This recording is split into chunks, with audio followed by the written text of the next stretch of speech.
Between the rain and the darkness, it was a miracle I could see it all. The road alongside the old dam and the streetlights. I hadn't seen another vehicle for quite some time. I was beginning to doubt if I was even going the right way. Suddenly, I noticed headlights behind me, approaching rapidly. High beams on. My mother's Locket glinted as it reflected the oppressive light. And a truck pulled up behind me and began swerving around and honking, looking to pass. I didn't want any trouble, so I slowed down and moved to the right side of the road. I prayed they'd just pass and leave me alone. The truck hit the gas and got into the left lane, but something was wrong. They didn't pass. They rode alongside me for far too long. I looked over and saw a man staring at me with ferocity, and I didn't know what's possible. Before I could react, he rammed into the side of my car, metal banging and screeching, sparks flying. I barely managed to stay on the road. Trying to swerve out of the way, he kept coming. This time, when he lammed my car, he kept pushing. Next thing I knew, I was in the air, hurtling into pure darkness. The last thing I remember was hitting my head on the steering wheel as water rushed in, and everything went dark. I pulled into the lot by the boat ramp and shut the engine off. The waterline was low, leaving shelves of mud and driftwood where the lake used to be. It said 2 copies on the hood. Are you sure the Locket's still down there after all this time? You always talk like it swam away. Where the hell would it have gone? I don't know. I've heard about fish eating gold rings. Maybe something ate it. That was the movie Big Fish. Not exactly a documentary. Well, whatever. Doesn't mean it's not a thing that happens. You know, I'm still a little weirded out that was a Tim Burton movie. Yeah, not exactly the dark stuff he usually does. Good movie, though. We looked out past the rope fence. A roof-line leaned behind a raft of branches and trash near the trickle from the feeder stream. If you knew where to look, you could pick out the mirror shape through the grind. There wasn't a safe way down from here. The slope was clay and broken rock, and the channel would swallow the shoe in one step. I finished what little of my coffee was left. On the right, the dammed sidewall met the hillside. A metal hatch was set into the concrete with flaking paint and a faded stencil that said Access Gallery. The padlock was rusted, nothing. If we're doing this, we should go inside. The stairs and rails beats getting all scraped up. Dry feet would be nice. No, I wouldn't bet on that. This thing is ancient. And I worked the lock with the multi-tool until it crumbled. The hatch opened a few inches and cold air came out that smelled like wet concrete. Ready? She nodded. I dumped out her full coffee, left the cup on the step, and pulled the door wider. We stepped in and weather closed behind us. The hallway ran long and straight. Concrete on all sides, pipes at shoulder height, shallow gutter carrying a thin line of water. The air was colder in here. I kept the flashlight low and walked the dry scene between pipe mounts in the gutter. It seemed bigger on the outside. Yeah. We passed faded arrows for valve room, sluice, intake. A side door marked storage held empty shelves and a cracked pail. Another corridor crossed ours with a stencil for to intake tower. We took the turn. The lights were out in this stretch, so we slowed and let the beam find the brackets and the floor joints. A cloudy map on the wall showed the intake straight ahead and a valve rim around the next vent. A second light snapped on behind us, not ours. It shook once, steadied, and came fast. Hey, you get out of here. Run! We moved. I kept the flashlight tight to my leg and followed the wall. We hit the bend and took it. His light swam across the far wall behind us and blew past. Footsteps gained. We cut through a low cross passage and then another short jog left where the floor changed texture. Val's room was ahead around one more corner. He slipped around the corner out of his line of sight and into the valve room. The door was heavy but moved. I eased it mostly shut and clicked the light off. His beam washed across the hallway he had just left, slid over the door seam, and kept going. Footsteps passed, slowed, and then faded. That's him. I guess he ran me off the road. No way. He's just a worker. Once people out, this place can't be safe. No, I saw him then. They know it was him. I checked the opposite door. It opened to a short stair and another corridor. A painted arrow pointed ladder to basin. Hum was louder here. We slipped out the far door, took the stair, and followed the ladder sign. A caged steel ladder dropped next to a narrow door with a bar latch. Daylight showed thin around the edges. I leaned into the latch until it gave. Wet air and the mud smell came through. Ready? She nodded.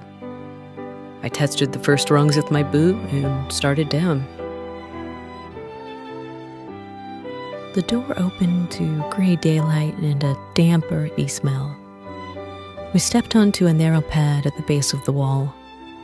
The basin spread out in front of us, slick clay and jagged rock. A feeder stream cut a shallow channel and fed a wide puddle around the intake tower. Over there. Closer now, the roof line was obvious. The car sat tilted behind a pile of branches and trash. I could make out the mirror stem. The driver window was right at the edge of the water line. We moved along the larger rocks. My boots slid once and I caught a handrail folk to steady myself. With pooled water around our ankles pulled a little toward the intake. Across where the stream spread thin and skirted a soft patch that'd swallow the traffic cone to its right. It smells like a pond in August. Yeah, I was just thinking that. Like mildew. Halfway there, a light rain started. The slick got worse. I tested each step and kept low. Piles of debris around the cart shifted and creaked. We hit a strip of old crushed stone. Through a cracked corner of the driver window, I could see the seat dark with old blood and the airbag hanging. That's a lot of blood. I can't believe he made it out. Yeah. Almost seems impossible.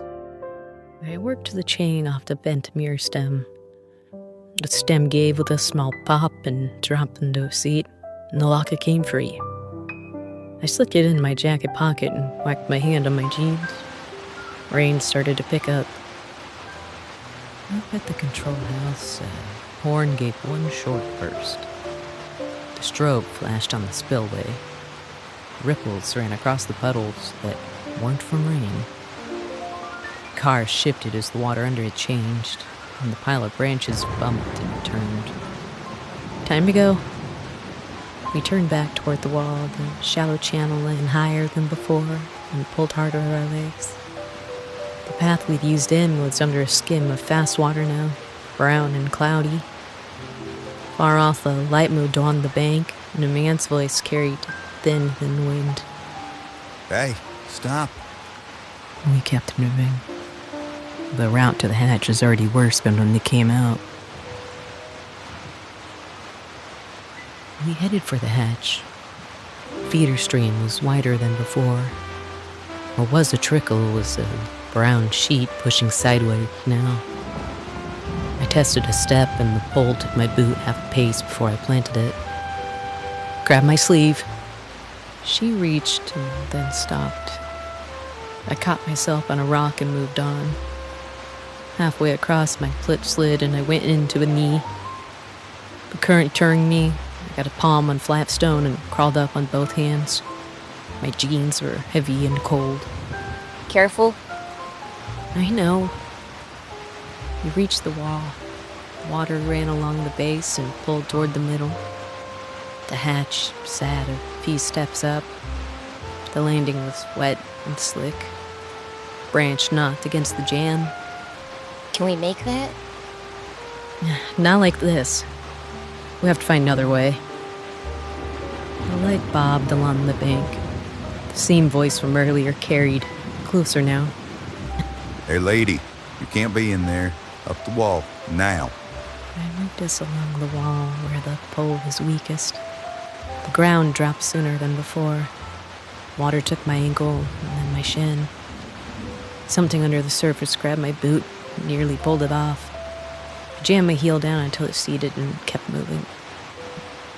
We hit a concrete corner where the wall turned. A set of service steps climbed to a narrow ledge that ran 50 feet before breaking the rail. I took the steps sideways with one hand in the wall. She followed.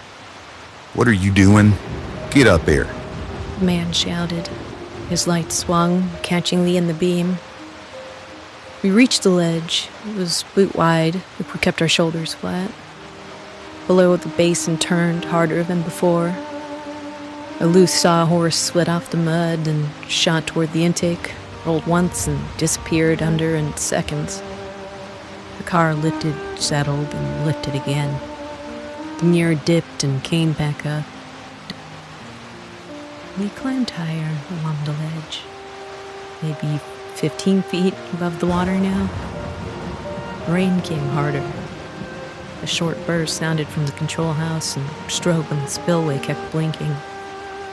A log peeled off the far bank, spun twice, and went straight for the intake like it had a rope on it. I vanished. The ledge ended in an open section where the railing was gone. Beyond it, another short run led to a maintenance platform bolted to the wall. The gap was 6 feet across. Under it was vast water and a slipped face. I can jump that. I can't. You can. I'll go first. I stepped back, took a solid leap, landed, and grabbed the far post. The platform shook, but held. I turned and held out my hand. Your turn! Down on the bank, the lights swung our way. Ma'am, stay right there. She looked at the gap, then at the pole below, and set her feet. She bent her knees, took a breath, and jumped. Her boot hit short, her toes slid on the wet metal. She grabbed the near post and hung there, feet kicking over the gap. I've got you! She pulled herself up and stood on shaky legs. Then she reached for me. I set my feet, swung my arms, and went for the grab. My boot hit slick and skated. The platform shook. I landed, though my heel slipped and I dropped to a knee. Her hand snapped to mine, the edge crumbled under her other foot and she slid until half her weight was on the side. Water hammered the wall below. The cold reached us, even up here.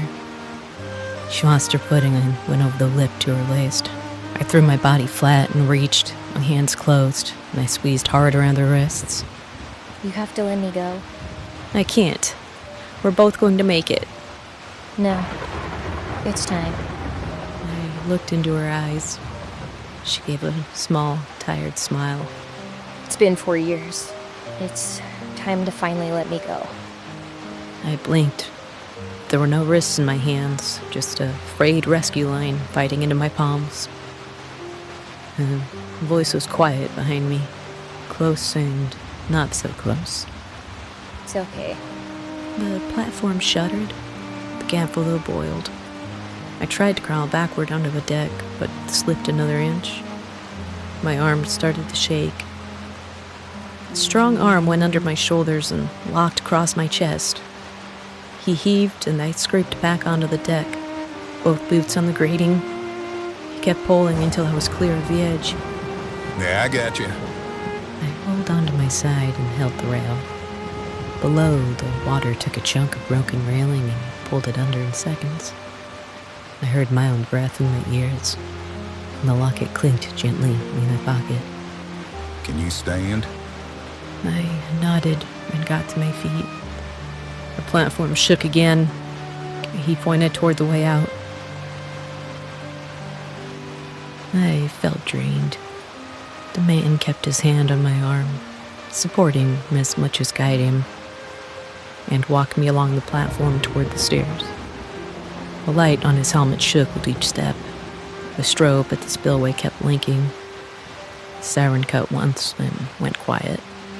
Watch your feet. We reached the service steps and took them sideways with hands on the wall. The water blow worked in circles now. The car rolled a little, then settled with the driver's side facing us. The new door panel smooth, no damage. At the ledge gap, he looked at it and then at me. No jumping this time, little lady. He unclipped a short strap from his belt, looped it around the post, and made a hand line. We crossed one at a time using the rail. Back at the corner where the log turned, the ledge met the steps we'd climbed. He kept me on the inside, and we went down to the lower run of the walnut basin. The current still pulled at the ankles. A broken sawhorse shot past and vanished. Almost there. We moved along the wall until the hatch came into view. The landing was slick but clear. He pulled the door and held it with a boost so it wouldn't close on us. Inside. We stepped through. The gallery felt longer than outside. Water ran in the gutter. We set the door on the latch and let go. Are you okay? I nodded. Yeah, I think so. Anybody else with you I need to look out for? I paused. No. He looked past me at the empty hall, then back in my face. Let's get you out. We walked along the long corridor, past the valve room and storage door to the abutment hatch.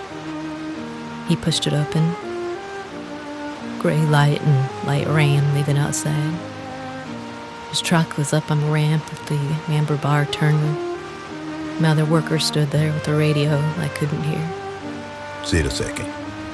Dan said, pointing at the low step. You hit your head? You made a call for an ambulance? Not today. He nodded once. Good. He stepped back to give me space. I took the locket from my jacket pocket. Mud was packed on a hinge. I cleaned it as best I could and opened it. 2 small photos. One of us as kids. One of us a year before the accident. Both of us smiling. That's us. Yeah. I closed it and slipped it over my head. The chain was cold at the back of my neck. Man kept his eyes on the basin. They're going to raise it more. You should go. I will. Instead, cinched my jacket and looked once over water. The roof line was already lower. The mirror went under and didn't come up. Thank you. He gave a short nod. Get somewhere warm. I turned from the hatch and started for my car. Rain tapped on the metal and smelled mud and straw. I didn't look back. At the car, I wiped the locket with my sleeve and checked the clasp. It held. I tucked it under the collar so it wouldn't swing. Started the engine and pulled out slow. The dam slid into the mirror and then was gone.